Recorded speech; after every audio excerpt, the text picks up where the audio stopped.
Sorry, actually, TIC madam had called me, so I had to take that call.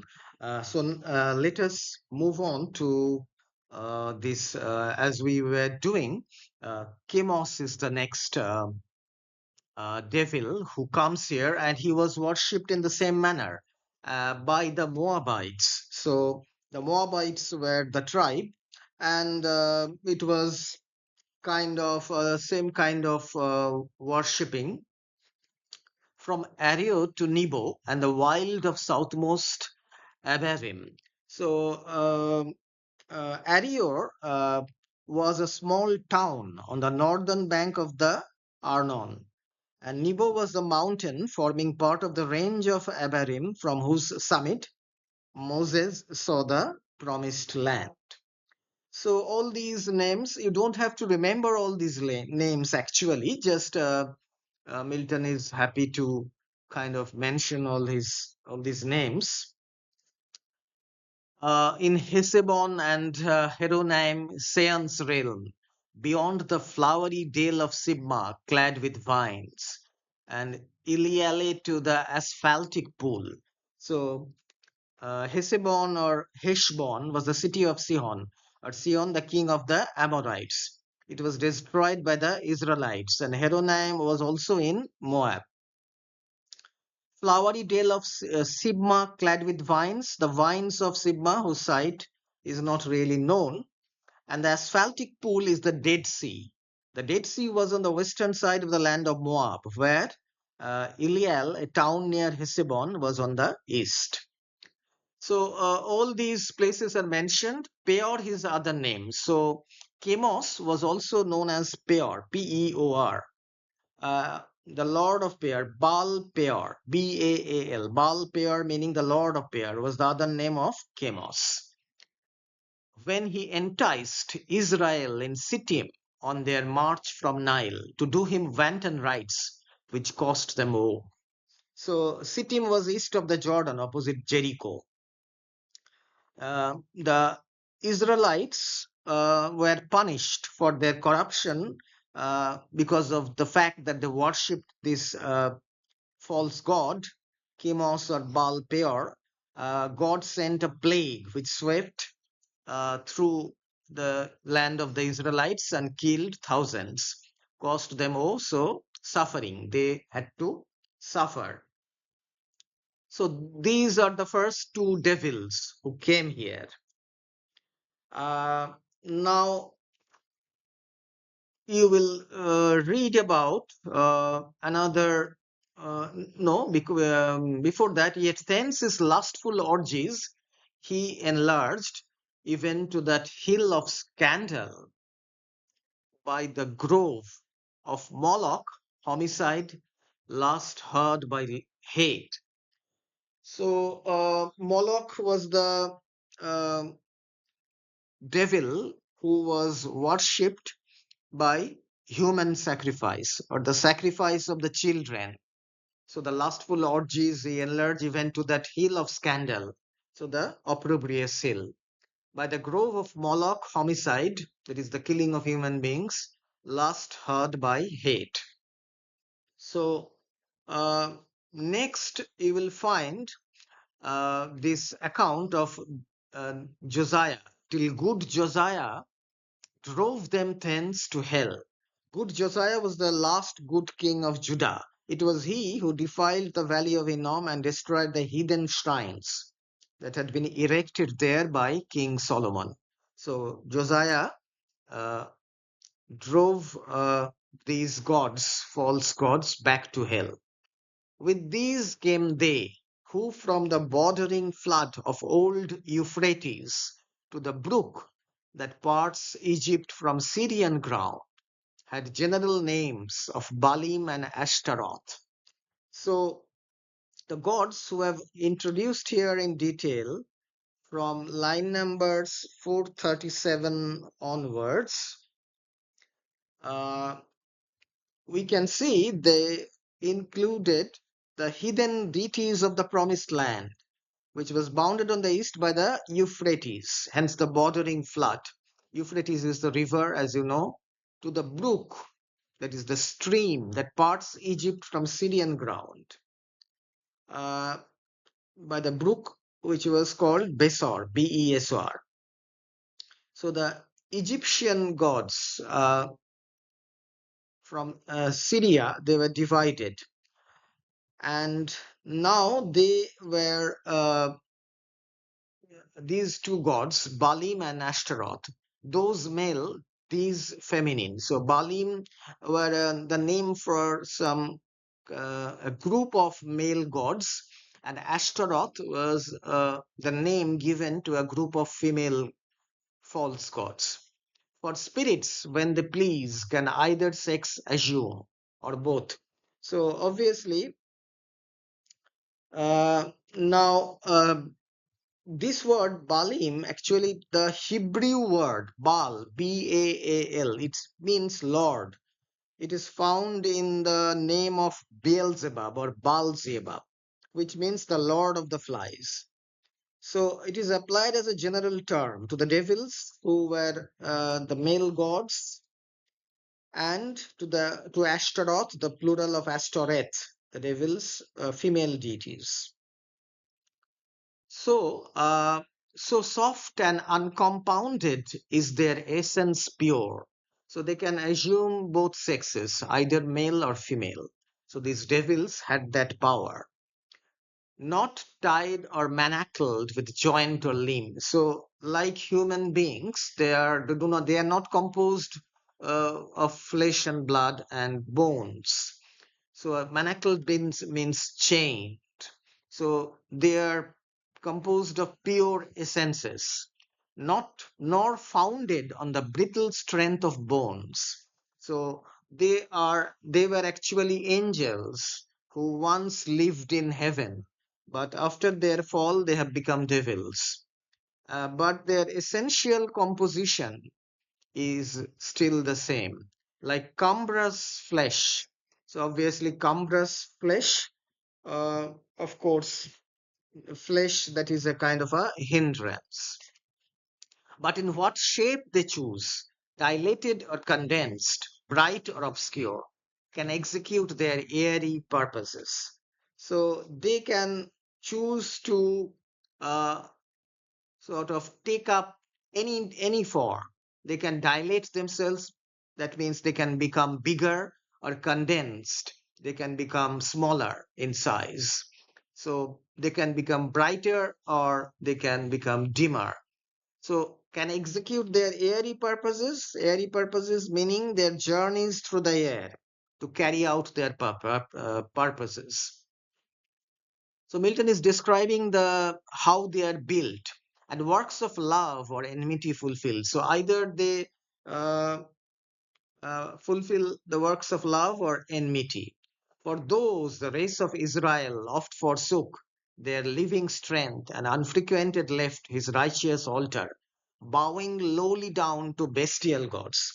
So the living God, who was the source of their strength, Jehovah, he is called in the Bible the living God, and is contrasted with the unreal, imaginary deities who were worshipped by the heathen tribes. So the race of Israel, the Israelites, who forsook the true God, who gave them strength, Jehovah, and unfrequented left his righteous altar. So the right altar, his temple, and they bowed low to these bestial gods. Why they are bestial? Because they were gods in the form of beasts. As you know, in the Egyptian civilization, some of the beasts were worshipped as god, like the fox, and the cat and the cow, and like that. So they were the bestial gods. That is why Milton calls them the bestial gods. So I feel that I hope that you can follow. If you find anything difficult, please tell me. Uh, Ask me questions, of course. So, or make a note. You can ask me after this class. So, as I told you, these gods were being worshipped in different parts of the world. uh, for which their heads as low bowed down in battle, sunk before the spear of despicable foes, for which, as a punishment for which offense, for which here means for the punishment, their heads were bowed down low, and in battle they were sunk before the spear of despicable foes. With these in troop came Astoreth, whom the Phoenicians called Astarte. Now, after Moloch, Chemos, and the group of gods called Baalim and Astoreth came Astoreth comes. The Phoenician race, you may have heard about the Phoenicians. They were a seafaring race. They worshipped this goddess. She was called Astarte by the Phoenicians, the goddess of the moon, and she is represented in the Phoenician mythology as the wife of the sun god Baal, queen of heaven with crescent horns. She is the queen of heaven, that is, she is the moon goddess, and she has crescent horns, to whose bright image nightly by the moon Sidonian virgins paid their vows and songs. So by the moon, at night, by the light of the moon, because she was the moon goddess. Vows means prayers. Sidonian virgins. Sidon was one of the chief Phoenician cities, and the Sidonian maidens, they worshipped her at night by moonlight.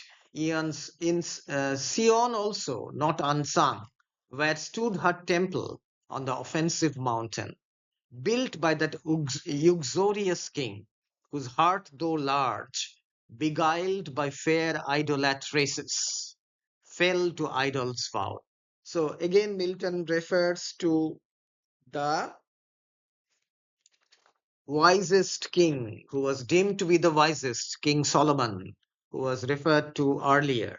Uxorious means excessively fond of his wives, and he was submissive towards them. That is, he listened to their prayers and their words and erected the temples to these false gods on this offensive mountain, the Mount of Olives, which has been referred to earlier. So, from his allegiance to Jehovah, who is the true God, he was persuaded by his 700 wives to seduce him from his allegiance to Jehovah. And they were the fair idolatresses mentioned in the next line, who built the heathen temples. So, though his heart was large, still he was beguiled by trickery, fell to idols' vow. So after Astarte, Tammuz came next behind, whose annual wound in Lebanon allured the Syrian damsels to lament his fate in amorous ditties all a summer's day. Now comes the false god Tammuz. Uh, Now this god is known in European art and poetry in the Greek version as that of Adonis.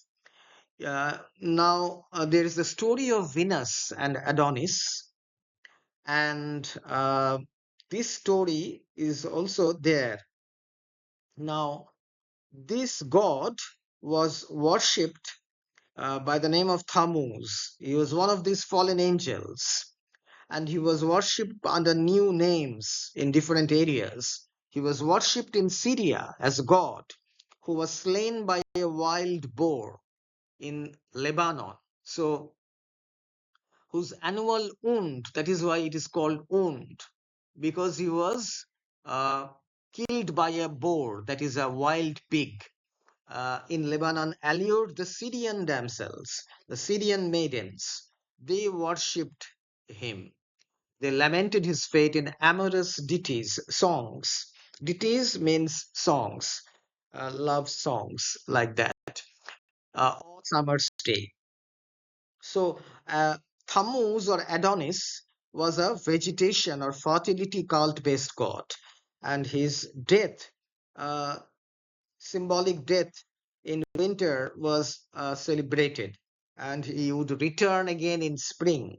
He would be resuscitated. So, his death and revival were celebrated each year by the young unmarried Syrian girls in a festival of mourning, which turned to the rejoicing, accompanied with amorous songs, which lasted all throughout a summer's day. While smooth Adonis from his native rock ran purple to the sea, supposed with blood, of Tammuz yearly wounded. So this is the story of Venus and Adonis. You know, Venus loved this beautiful, handsome youth called Adonis. And when Adonis was killed by this wild boar, she was grief stricken. So there is a story in, I think, Greek mythology of Venus and Adonis. So Tammuz was called Adonis, and he was worshipped there. The love tale infected Sion's daughters with like heat, whose wanton passions in the sacred porch Ezekiel saw. So now Milton is moving to another portion. Ezekiel, the prophet Ezekiel, was brought by the Spirit to the door of the gate of the Lord's house to behold the wanton women weeping there for Tammuz. And he saw the wickedness and the idolatry of the Israelites. So the prophet Ezekiel saw the wanton passions in the sacred porch, meaning beside the Lord's house. When by the vision led, his eye surveyed the dark idolatries of alienated Judah. So the alienated Judah means the Israelites who were alienated. They were separated from the true God, Jehovah. So these false gods are coming one by one. So you have to keep track of their names and where they were worshipped by and by whom. So it's a bit difficult, but it's quite interesting how Milton identifies these false gods with the heathen deities. Next came one who mourned in earnest when the captive ark maimed his brute image. So next came another one. Now his name is Dagon. It is mentioned later. Dagon. Dagon, when who was also lamented in earnest. Now Dagon was mourned as opposed to the worshippers of Tammuz, who lamented the imaginary owned. Actually, Dagon, he was a kind of a mixed kind of a creature, in the sense he was half human and half fish. So the upper part of his body was human, and the lower part was fish, was like a fish. So when the captive ark, so obviously there is Noah's ark, as it is mentioned. So Dagon was the chief god of the Philistines. The upper part of his body was that of man, and the lower part that of a fish. Now, the Philistines captured the Ark of God. The captive verb is the Ark of God, not Noah's Ark, but the Ark of God from the Israelites, and placed it in the temple of their god Dagon at this place. Maimed his brute image, head and hands lopped off in his own temple on the Grunzel edge, where he fell flat and shamed his worshippers. Dagon his name, sea monster, upward man and downward fish.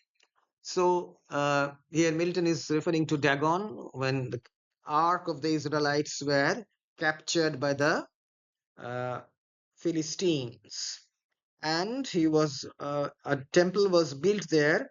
But when they came next morning, they found the image of the fish god Dagon fallen upon his face on the ground before the ark of God, and both the head and both the hands of Dagon were cut off. So Dagon shamed his own worshippers. The worshippers of Dagon were ashamed at the ignominious overthrow of their god. So worshippers had good reason to mourn. Um, Actually, so obviously, Milton is trying to show the superiority of the Christian God over these heathen gods. Shamed his worshippers, Dagon his name. See monster, upward man, and downward fish. Yet had his temple, high reared in Azotus, dreaded through the coast of Palestine, in Gath and Ascalon, and Acharon and Gaza's frontier bounds. So here Milton is now referring to all these places. Azotus is the Greek form of Ashdod, but with the other four places mentioned, Gath, Ascalon, Acharon, and Gaza, the chief cities of the Philistines. So Gaza, as we know, is on the edge of the desert that separates Palestine from Egypt. So it is referred to as frontier bounds. So obviously, these are the until now the name of the gods, the false gods who appeared before Satan when Satan called upon them to come and present themselves before him. And I will stop here. It is kind of a difficult list to remember all these names, but do check the, you know, the PDF document which I would sort of upload in the LMS today.